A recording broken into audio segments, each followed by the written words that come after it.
Thank you, and I understand that I've been given permission to close out the hearing at the end of my questioning, so I know you have another place to be, so don't hesitate to go where you need to be.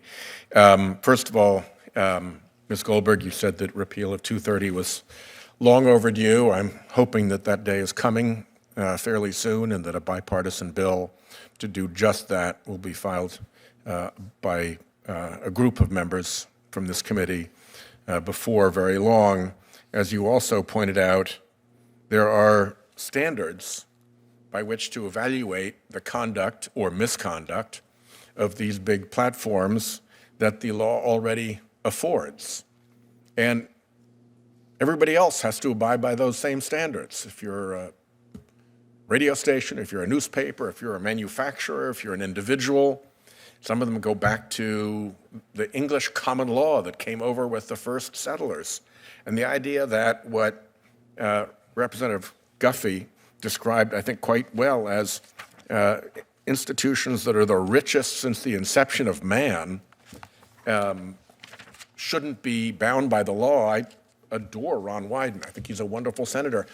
He put Section 230 in when these platforms were in people's garages.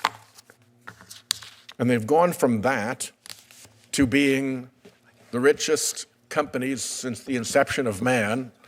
I'm not going to forget that phrase of yours, Representative Guffey. I like it. With no change in Congress's response to the original rationale for having that Section 230 protection, and also repeated grotesque failure by these entities to police themselves.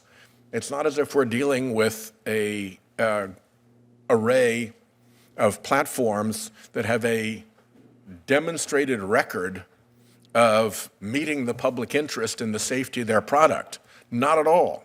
As a lawyer to lawyer, Ms. Goldberg, talk a little bit about when the Section 230 defense first kicks in and what that means in terms of you and your clients actually being able to get discovery, to take a deposition, to find out the truth of what actually transpired.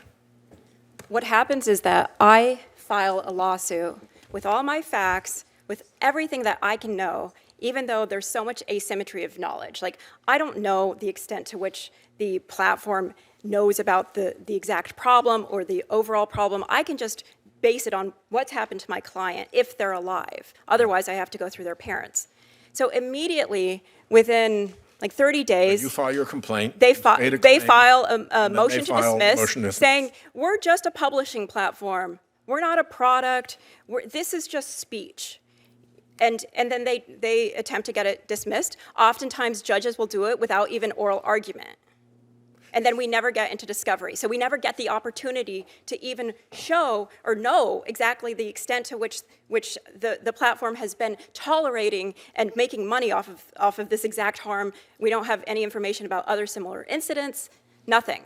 So it's a vehicle not only for evading responsibility for bad acts, but it's a vehicle also for covering up what actually took place. It would be slightly different if the Section 230 dismissal motion was something that you made at trial, for instance. Yes, and so I have a full chance, but not even that. I also believe that even more terrifying to tech than facing a jury eye to eye is the discovery. It was the discovery that made Omegle shut down. I had 60,000 documents showing all these other similar incidents of child sexual abuse, and they shuttered their platform because they had no defense. Discovery is a beautiful thing.